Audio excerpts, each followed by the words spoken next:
पिछले 15 दिन में यूक्रेन ने रूस में इतना विध्वंसक हमला किया है कि क्रेमलिन में कोहराम मच गया। यूक्रेन फ्रंटफुट पर आकर युद्ध लड़ रहा है और रूस को तबाह करने के लिए एक पुख्ता रणनीति पर काम कर रहा है। एनर्जी सेक्टर से लेकर सैन्य ठिकानों को निशाना बनाया जा रहा है। यूक्रेन की बढ़ती हिमाकत को देखकर पुतिन ने ब्लूप्रिंट बदला है, जिसमें सैन्य और एनर्जी ठिकानों का मजबूत सुरक्षा कवच तैयार किया गया।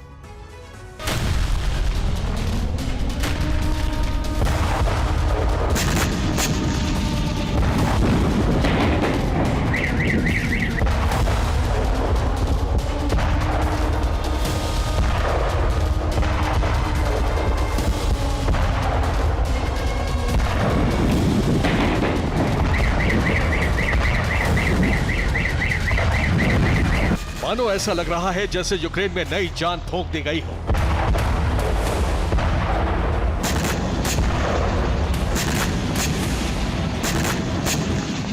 अगर भरोसा नहीं हो रहा तो रूस पर हमलों की ये तस्वीरें देख लीजिए।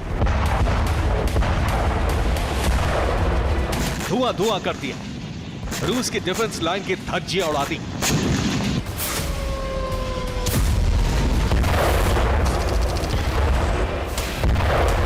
ईस्टर्न फ्रंट लाइन पर रूस को इतना ज्यादा नुकसान पहुंचाया गया है कि क्रेमलिन को आपातकालीन मीटिंग बुलानी पड़ी।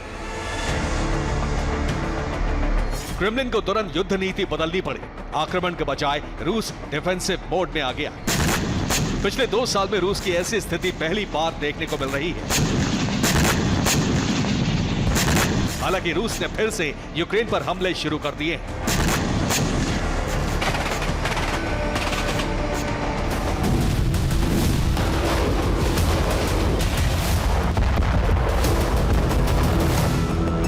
ये रूस के एंगल से बेस पर हमले का वीडियो है, जिसमें रात के अंधेरे में एक तेज धमाका होता है, जिसके बाद वहां खड़ी गाड़ियों का सिक्योरिटी अलार्म बजना शुरू हो जाता है। हालांकि उसके बाद एक और ड्रोन अटैक को नाकाम करने का दावा रूस ने किया है।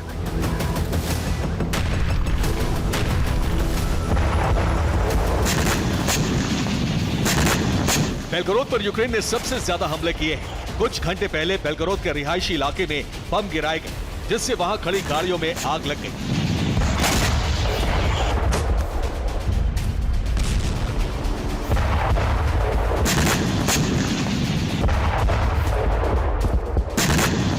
मॉस्को की इमारत पर दिन के वक्त कामिकाज़े ड्रोन से हमला किया गया, जिससे इमारत में आग लग गई। गनीमत यह रही कि इमारत निर्माणाधीन थी, हमले के वक्त वहां कोई मौजूद नहीं था।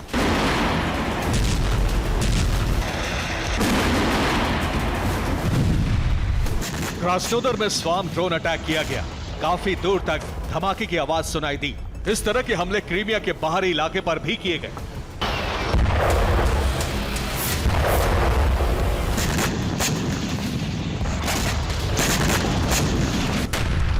लेकिन सबसे ज्यादा तबाही बेलगोरोद में मची है। इस वीडियो में देखिए, एक पूरा टाउन तबाह हो गया। ऐसी तस्वीरें यूक्रेन से आती थी, लेकिन अब रूस के शहरों में इसी तरह का हाल है। यूक्रेन अब रिहायशी इलाकों पर बम बरसा रहा है। बेलगोरोद में अस्पताल और स्कूलों पर भी बम रॉकेट बरसाए गए। Another day here in Belgorod region and another attack. Attacks in the region have intensified greatly in the last days. You can see car burned by the direct hit of Ukrainian RM-7T multi-launch rocket system.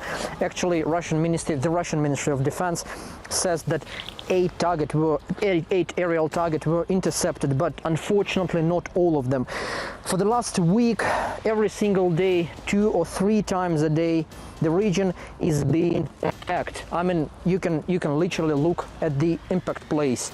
That's the place where Ukrainian rocket has landed.